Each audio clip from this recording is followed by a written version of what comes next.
Hello everybody and welcome back to Thrills and Gills. Good to see you all again. Today we're talking about probably one of my favorite ambush predators, which is saying a lot if you've seen my other videos. I love my ambush predators, but this one here is one that absolutely takes the cake on so many different levels. So if you've never seen this beautiful looking creature, this is an African butterfly fish. And if you're an experienced aquarist, you may have seen these in some of the more niche pet stores where it's dedicated to fish, but usually you don't see these guys in regular pet stores. But if this looks like any other fish that is also a large predator, it may resemble an arowana, and this is because this guy is actually part of the bony tongue family. It is not part of the arowana family specifically, but it is one of the closest family members to the arowana. Now, I want to say that if you're starting with an ambush predator and you want something that is relatively easy to take care of and easier to find, this guy is definitely the sort of fish you want to go for. So without further ado, let's go over how we take care of the butterfly fish. But before we get to that, I am going to give a little bit more of just a quick rundown of these fish. Just because I love them so much. This is a beautiful, just a beautiful animal. And if you weren't able to tell, the reason it gets the name butterfly fish are these gigantic pectoral fins that it has. However, I think pretty much every fin on its body is spectacular. Its dorsal fin is about the only thing that's a little lacking, but with all the other fins, well, I'll take what I can get.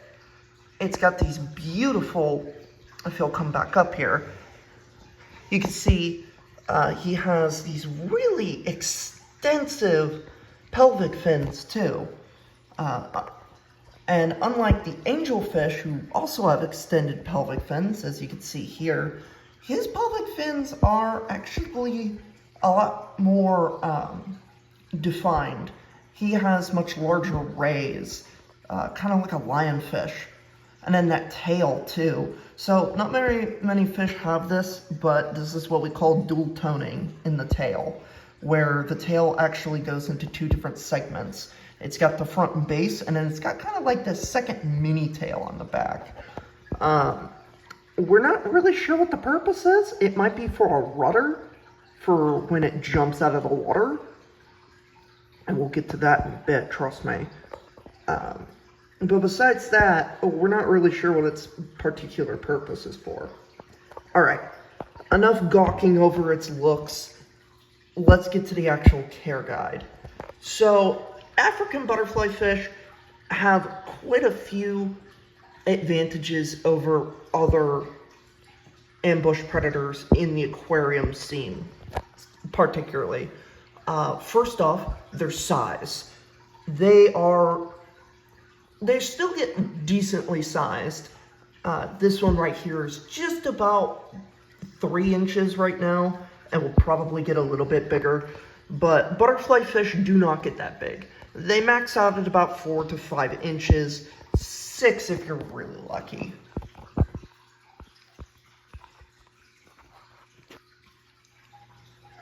And as their namesake states, they are from Africa. However, do not let this worry you and make you think that you have to keep it in African waters. These guys can tolerate a huge range of pH, anywhere from 6.8 all the way up to 7.3.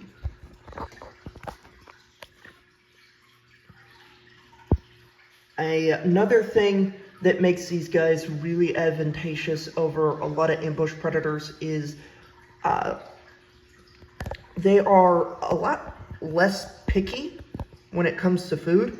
If you know about other ambush predators such as the gar and the leaf fish that have also been shown on my channel, you'll know that they kind of only like to eat live food unless you really force them into trying to learn to eat, frozen foods. And they may not always fall to that. These guys, on the other hand, are usually a lot easier. They will eat feeder fish. It's not super often, but they will do it. If you're gonna give these guys feeder fish, I do suggest you give them things like guppies, because they will not chase things downwards. They will only attack things upwards.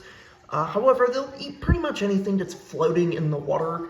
Their favorite is probably crickets and mealworms, but if you don't want to spend the money to get crickets, or you just don't want to feed your fish crickets, which I completely understand, it's messy and crickets can be a little ewy, these guys pretty much take to most carnivorous foods a lot easier than others. You may have to train yours if it's specifically been fed live food by the last person who owned it, but usually these guys can be fed regular foods.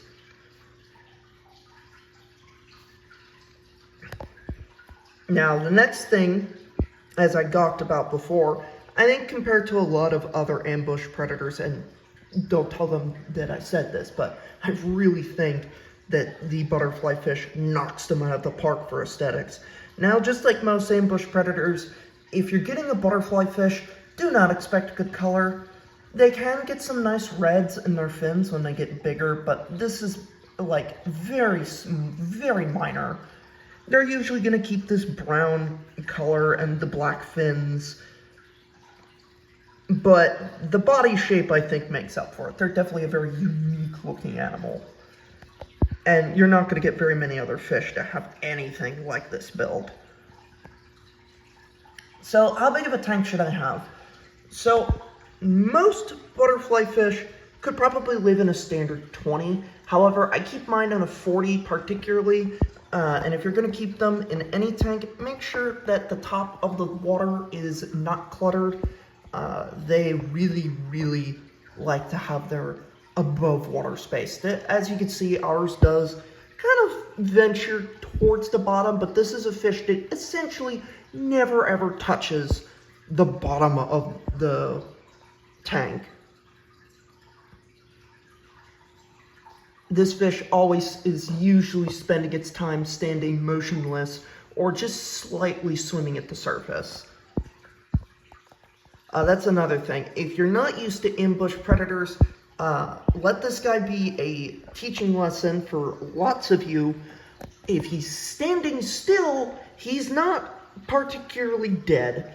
Ambush predators have the ability to stay still for long periods of time, and many people often, unfortunately, think that they're dead and they get flushed. So if you see them and they're just standing completely still, check out the gills and check its eyes if they're moving. You'll be able to tell if it's dead. It'll be, curled and pale and all that. But usually they'll be standing still in mid-water, meaning that they're probably just taking a rest or they're waiting for food. Or both. These fish, even though their pH size and food requirements are pretty easy, the hardest part about these fish are two things. A, you must have a lid. There is absolutely no exception. Lids are required for this fish. This fish is known for jumping. It will jump to attack its prey, and it will jump to get away from predators. This fish can jump very high, very quickly, and very easily. And I hate that I have to admit this, but I have definitely lost a couple butterfly fish, both when I worked at the pet store and one of my own, to that exact issue. So personally, if you're gonna have a butterfly fish, I suggest either you have a very heavy glass lid, because they do have quite a bit of muscle for a small fish, or just get like a hood and try to keep a little bit of the water down. It generally helps out with keeping these guys calm. Another good thing is, keeping lots of cover for them too. I know I just said you want open space for the fish, but you also want them to have spaces where they can be comfortable. So, now comes to the question, what are good tank mates for your butterfly fish? Well, thankfully, butterfly fish are pretty chill. They are not, I would say they're probably even less aggressive than your average leaf fish, as unlike leaf fish, their mouth isn't as vacuum-esque, if you know what I mean. Since they're part of the bony tongue family, they do actually have to bite their prey. They don't have teeth, but they can slam their prey into their mouth, but usually, unless they're way smaller than it, they usually won't be able to do anything. So avoid things like small tetras, rasboras, really anything that falls into that nano category. Also avoid overly boisterous fish and fast-moving fish that stay in the top column. Most fish you want to keep should be staying below the butterfly fish. The butterfly fish does not cope well with stress and will usually die from either stress-caused afflictions, or it will just try to jump out of the tank. Ours specifically stays with a flounder, angelfish, a bichir, some catfish, mostly things that stay below it. However, you could keep other peaceful cichlids with it as well, such as Apistogrammas, Crabensis, angelfish, as I already mentioned, discus, keyhole cichlids are all good options to keep with your butterfly fish. Essentially, nothing that this fish can swallow and nothing that's going to bully the crap out of it. It's a very peaceful, passive fish that's not going to be territorial, and it's just going to kind of veg out at the top of your tank.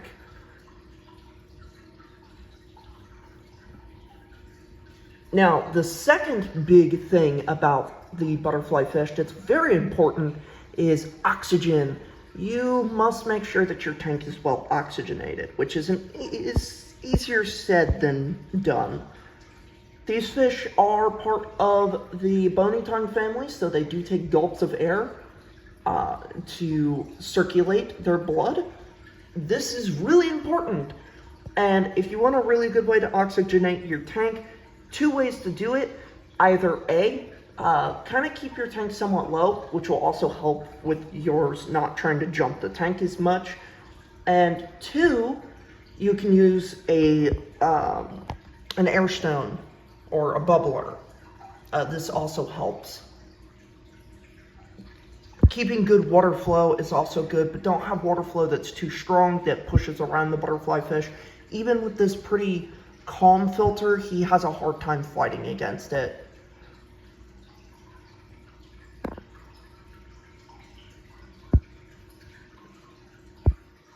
Now for the other nitty-gritties of your butterfly fish. So how easily can I find a butterfly fish? So compared to other ambush predators such as leaf fish, gars, flounders, all that stuff, I'd say these guys are much easier to find. As I said, you're still gonna have to go to a niche pet store to find one, but it's not like you have to go to a very specific dealer and have to order it in or anything. These guys come in pretty often since they're already pretty easy to care for, and they're not too expensive as predators go. These guys can range anywhere from being $20 to about $40, but usually they stick in the range of being just around $30 to $35.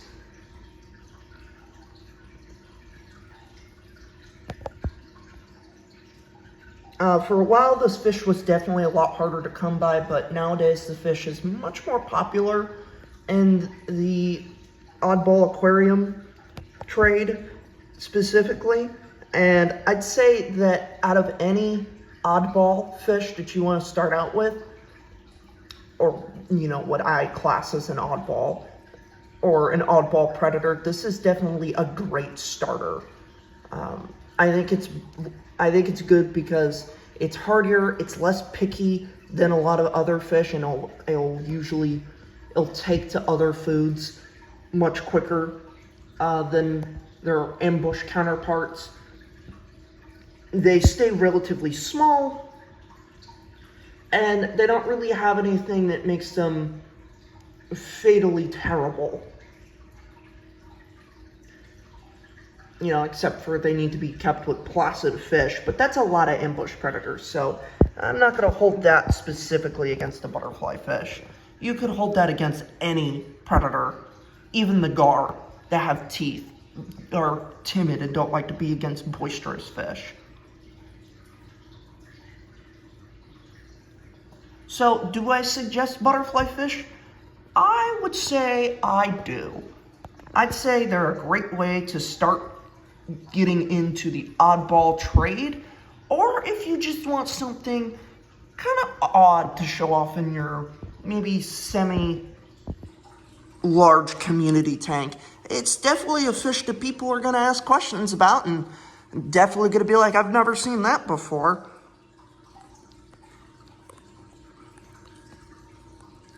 Overall, I'm going to give this guy a 7 out of 10. It's not perfect, but it's definitely really good. Alright, so that's all I got for today. Next time, we're going to get into another ambush predator, and it's my other favorite ambush predator. Oh, who am I kidding? I love all ambush predators. Alright, I'll see you guys on the high tide. Bye!